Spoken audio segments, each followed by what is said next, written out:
MB की training में आपका स्वागत है।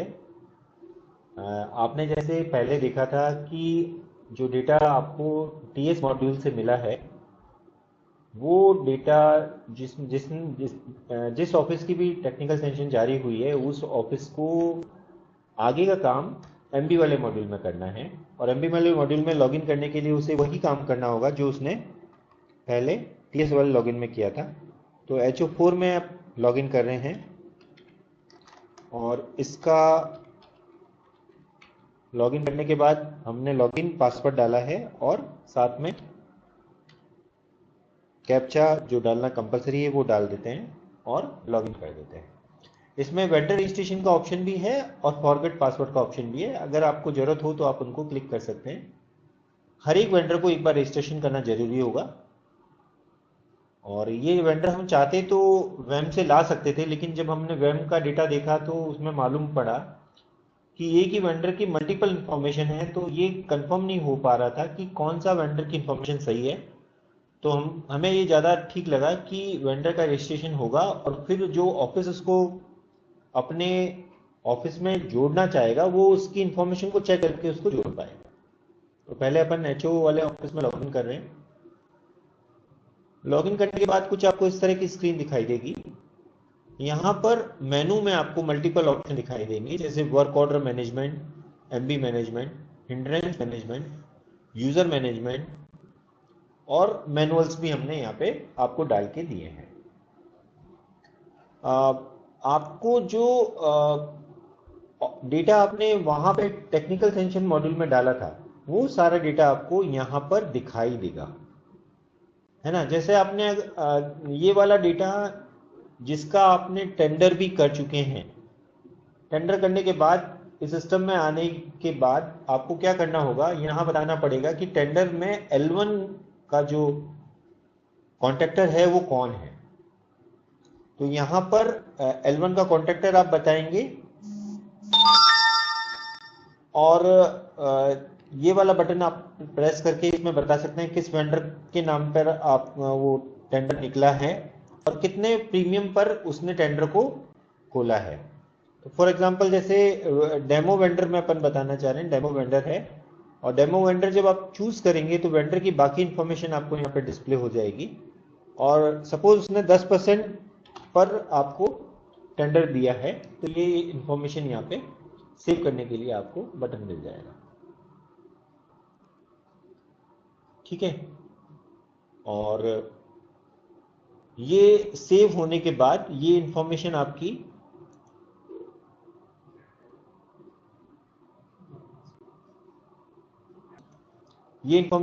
वर्क ऑर्डर मास्टर में मिल जाएगी। वर्क ऑर्डर मास्टर में जैसे आपने 9,304 रुपए का वर्क ऑर्डर बना है, ये इसमें आपने ये भी बता दिया कि ये वाला जो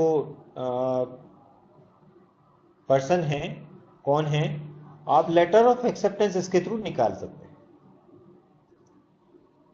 लेटर ऑफ एक्सेप्टेंस में ये देखिए किस वेंडर को मिला, डेमो वेंडर को मिला, कितने टीपी पे मिला ये आपको बताया जा रहा है और एग्रीमेंट नंबर क्या है। जो हमें इंफॉर्मेशन बताई गई कि एग्रीमेंट नंबर, जो एग्रीमेंट रजिस्टर है उसमें एक नंबर इस पर्टिकुलर एग्रीमेंट के लिए रिजर्व कर दिया जाता है। तो जैसे 109 नंबर का एग्रीमेंट नंबर है वो इसमें डाल देंगे। और इसके अलावा अगर आपको कंडीशंस जोड़नी है तो आप इसमें कंडीशंस एग्रीमेंट के केस में बता सकते हैं, लेटर ऑफ एक्सेप्टेंस में बता सकते हैं कौन कौन सी कंडीशंस हैं और फिर आप प्रिपेयर लेटर ऑफ एक्सेप्टेंस वाले बटन को प्रेस कर सकते हैं। जैसे ही आप प्रेस करेंगे ये आपका लेटर ऑफ एक्सेप्टेंस तैयार हो जाएगा और इसको, ये लेटर जो है आप उस कॉन्ट्रैक्टर को भेज सकेंगे जिसके नाम पर आपने L1 की जो वर्क ऑर्डर है इशू किया है वो आप यहाँ पे डिस्प्ले कर पाएंगे, ठीक है। डाउनलोड हुआ ना, ये देखिए ये फाइल है, ये लेटर ऑफ एक्सेप्टेंस निकल गया। इसमें शेड्यूल जी में आपको 10% प्रीमियम के साथ 10,335 रुपये में ये काम करना है। एग्रीमेंट नंबर आपको 109 एलोकेट किया है। ये सारी इंफॉर्मेशन आपको डिस्प्ले कर दी गई है। इसके बाद जब आप लेटर ऑफ एक्सेप्टेंस दे चुके होंगे, अब प्रिपेयर वर्क ऑर्डर का ऑप्शन आपको मिल जा रहा है। और इसमें ये किस एग्रीमेंट कौन सी डेट पे हो रहा है, वर्क ऑर्डर नंबर आपने क्या इशू किया है, एग्रीमेंट जो आपकी लीगल कॉपी है वो आप इसमें लगा सकते हैं। डेट ऑफ कंप्लीशन आप उसको क्या देना चाह रहे हैं, जैसे सपोज 1 साल का प्रोजेक्ट है तो आप उसको डेट ऑफ कंप्लीशन जो है अगले साल की देना चाह रहे हैं कि इसको 19 फरवरी तक कंप्लीट करना है। और 1 साल का ये डेट ऑफ कमिंसमेंट है, सॉरी कमिंसमेंट डेट जो है वो तो मतलब मार्च की ही होगी। मतलब जब भी नज़दीक में आप उसको चाह रहे हैं कि काम स्टार्ट हो जाए, और 1 मार्च से काम स्टार्ट करना है और ये 12 महीने का काम है, ये आप डिसाइड कर सकते हैं। यहाँ पे आप कंडीशन बता सकते हैं, कॉपी किसको देनी है ये बता सकते हैं, और जब आप इसको सेव कर देंगे तो आपका जो प्रॉपर वर्क ऑर्डर है सिस्टम से निकल जाएगा और आप उसको यूजर को दे पाएंगे। आप ये देखिए, ये वर्क ऑर्डर आपके पास फॉर्मेट के रूप में कि ये जो BOQ टेस्ट का जो वर्क ऑर्डर है ये आपका निकल के सिस्टम में आपको बता दिया गया है। एक बार जब आपको ये लग रहा है कि आपने ये सब कुछ ठीक कर दिया, तो यहाँ पर फाइनलाइज आपको वर्क ऑर्डर फाइनलाइज करने का बटन दिया गया है। यहाँ पर are you sure to finalise work order, no change are allowed once you finalise work order, okay कर दीजिए। तो ये वर्क ऑर्डर फाइनल हो गया। अब मेनू में आप दोबारा जाके MB मैनेजमेंट में आना होगा आपको, और अब जो वर्क ऑर्डर जो आपने दिया था, ये देखिए वर्क ऑर्डर ऊपर दिख रहा है आपको, 11 नंबर का वर्क ऑर्डर है, एग्रीमेंट नंबर 109 है। और यहां पर ये जो पर्टिकुलर वर्क ऑर्डर है इसको चूज करके आपको क्या करना पड़ेगा, जैसे ही वर्क ऑर्डर चूज करेंगे आप इसको एग्जीक्यूट करना चाहते हैं, एग्जीक्यूट करने के लिए आपको AN, JN और XCN बताने होंगे। तो AN, JN, XCN बताने के लिए आप execution by single set of XCN, AN, JN, जैसा हमें बताया गया कि कई बार वर्क ऑर्डर मल्टीपल AN या मल्टीपल JN से या मल्टीपल XCN, कभी कभी ऐसा भी होता है, तो उस केस का भी ऑप्शन हमने साथ साथ डाला है। तो यहां पर अगर सिंगल, अपन सिंपलिसिटी के लिए मान लेते हैं सिंगल सेट है,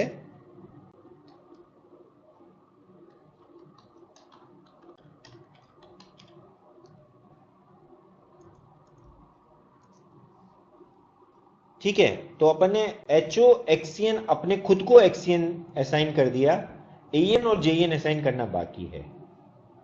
तो AN और JN को असाइन करने के लिए, इसको फाइनल करने के बाद आपको ये ऑप्शन मिलेगा AN और JN को असाइन करने के लिए। तो आप AN और JN यहाँ पे असाइन कर लीजिए, ये AN और JN असाइन हो गए। अब एक तरह से ये आपकी जो MB है, मैं आपने AN, JN असाइन कर दिया, अब जो है इसके अंदर एंट्री देखने का ऑप्शन आपको मिल जाएगा। तो ये बेसिक प्रिपरेशन है किसी भी वर्क को एग्जीक्यूट करने के लिए। आपने क्या किया, वर्क ऑर्डर बनाया, वर्क ऑर्डर बनाने के बाद आपने उस वर्क ऑर्डर को बताया कि कौन सा AN, JN और XCN उसको एग्जीक्यूट करेगा, ठीक है। अब JN भी लॉगिन कर पाएगा, AN भी लॉगिन कर पाएगा, HO भी लॉगिन कर पाएगा। और जैसा आपको पहले बताया जा चुका है, ये जो HO है इसके पासवर्ड तो HOD बदलेगा, लेकिन AN और JN के पासवर्ड HO को बदलने का ऑप्शन इसी मॉड्यूल के अंदर आपको दिया गया है। मतलब आपको जो TS वाला मॉड्यूल है उसके थ्रू आप इन दोनों के पासवर्ड HO लॉगिन में करके HO.4 में जाके आप AN और JN दोनों के पासवर्ड बदल पाएंगे। या नए यूजर, आपको लगता है 2 JN काम कर रहे हैं, 2 AN काम कर रहे हैं, उनके नाम बदल गए हैं, उनके मोबाइल नंबर बदल गए हैं, वो सारे ऑप्शन हमने आपको प्रोवाइड किए। तो ये जो सिस्टम है ये इस तरह से काम कर रहा है। आपने पूरा ये सिस्टम अब बना दिया, एक तरह से पूरा इसका फ्लो बन गया। अब जो JN है वो सिस्टम में लॉगिन करके जो मेजरमेंट हैं उनको ले पाएगा, उनकी एंट्री कर पाएगा। मैं आपको JN लॉगिन में आपको दिखा देता हूं किस तरह से व्यू दिखता है। तो JN जो लॉगिन करेगा JN 1.4, ये हमने इसका पैटर्न एक ही तरह का लिया हुआ है कि जो JN है 1 2 JN1 JN2 और डॉट के बाद ऑफिस कोड, ये हम एक सिंपल पैटर्न है जो आपको भी फॉलो करना है। लॉगिन करके देखिए, क्योंकि अपन ने इसको काम असाइन कर दिया तो यहां पर इसको MB एंट्री का ऑप्शन मिल जाएगा। और अभी ये जो 109 नंबर का है ऑर्डर, इसमें ये MB एंट्रीज की नई एंट्री कर पाएगा। तो यहां पे लिखा है initialise new entry, that means JN entry करना शुरू करेगा। JN जब एंट्री करेगा तो इससे पूछा जाएगा कि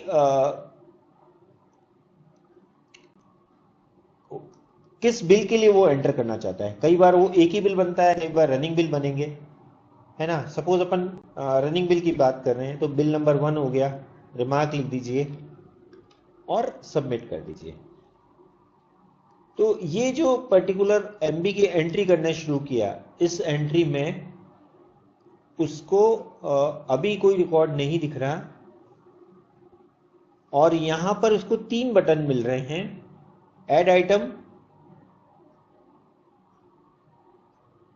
हिस्ट्री और प्रोसीड विदाउट एंट्री। तो ऐड आइटम वाला अपन बटन बता देते हैं। इसमें आपको वो सारे आइटम दिखेंगे जो आपको शेड्यूल G में दिखे थे, जैसे G1 वाला जो आइटम है वो आपको यहां पे दिखेगा। सर्च कर दीजिए, ये आइटम दिख गया। आइटम की डिटेल बता दीजिए, आइटम का डिस्क्रिप्शन बता दीजिए और डायमेंशन बता दीजिए। इस तरह का ऑप्शन हमने दे रखा है। यहां पे आप देखिए, ये नीचे आपके लोकेशन रिकॉर्ड हो रही है। लोकेशन मतलब ये जो आप कहां से इसको एंटर कर रहे हैं, ये इसमें रिकॉर्ड किया जा रहा है। ठीक है, तो ये जो ऑप्शन है JN को, अब आप इसको बैक करके देखेंगे तो आप देखिए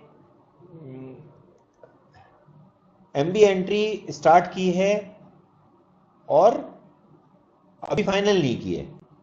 यहां पे जाके JN उस एंट्री को फाइनल कर सकता है। फाइनल करने के लिए क्या करना है, उसको MB में जाना है, एंट्री में जाना है। अगर उसको मल्टीपल एंट्री ऐड करनी है तो ऐड करेगा, फाइनलाइज करेगा तो इसका मतलब वो फाइनल हो जाएगी। अब ये एंट्री कहां पे पहुंच गई देखिए। अब आपको ये फ्लो बहुत सिंपल सा लगेगा। सीरियल नंबर 1 है, किस बिल के लिए एंट्री कर रहे हैं, कॉन्ट्रैक्टर ने प्रोग्रेस रिपोर्ट डाली या नहीं डाली, एंट्री कब स्टार्ट की, एंट्री कब फाइनल की है। MB एंट्री को वेरिफिकेशन कौन करेगा, पहले AN करेगा। जब AN उसको वेरीफाई कर देगा तो वो XN के पास चली जाएगी। XN से अगेन वो AN के पास एब्स्ट्रैक्ट बनाने के लिए जाएगी, जिसको HO मतलब XN जो है उसको वेरीफाई करेगा, वेंडर वेरीफाई करेगा। और जब ये वेंडर वेरीफाई कर देगा तो ये पेमेंट के लिए कहां पहुंच जाएगी, WAM, जो एग्जिस्टिंग आपका जो WAM सिस्टम है वहां पे पहुंच जाएगी। तो ये इसका फ्लो है। अभी जो आपने TS वाले सिस्टम को समझा और ये वाला सिस्टम है, ये आपस में जुड़ के काम कर रहे हैं। और क्योंकि TS वाला सिस्टम जो है उससे यहाँ पे डेटा आने में लगभग 15 दिन का डिफरेंस लगेगा। तो इसके लिए आपको ये पूरा जो मॉड्यूल है, ये जैसा जो आपको स्क्रीन पे दिखाया जा रहा है, फ्लो इसी तरह से चलेगा। AN, JN, XN और वेंडर चारों इस सिस्टम में लॉगिन करके जो उनको असाइंड बुक्स हैं, जो वर्क ऑर्डर हैं, वो सब उनको दिखेंगे। और फर्दर जो आपका XN है वो सिस्टम से जो बिल बनाया उसको WAM पे भेज पाएगा। तो ये सिस्टम का पूरा एक मतलब ब्रॉड डिटेलिंग है। और इसको जैसे जैसे आप काम करेंगे वैसे वैसे इसमें आपको समझ आती रहेगी। तो अभी के लिए इतना ही, धन्यवाद।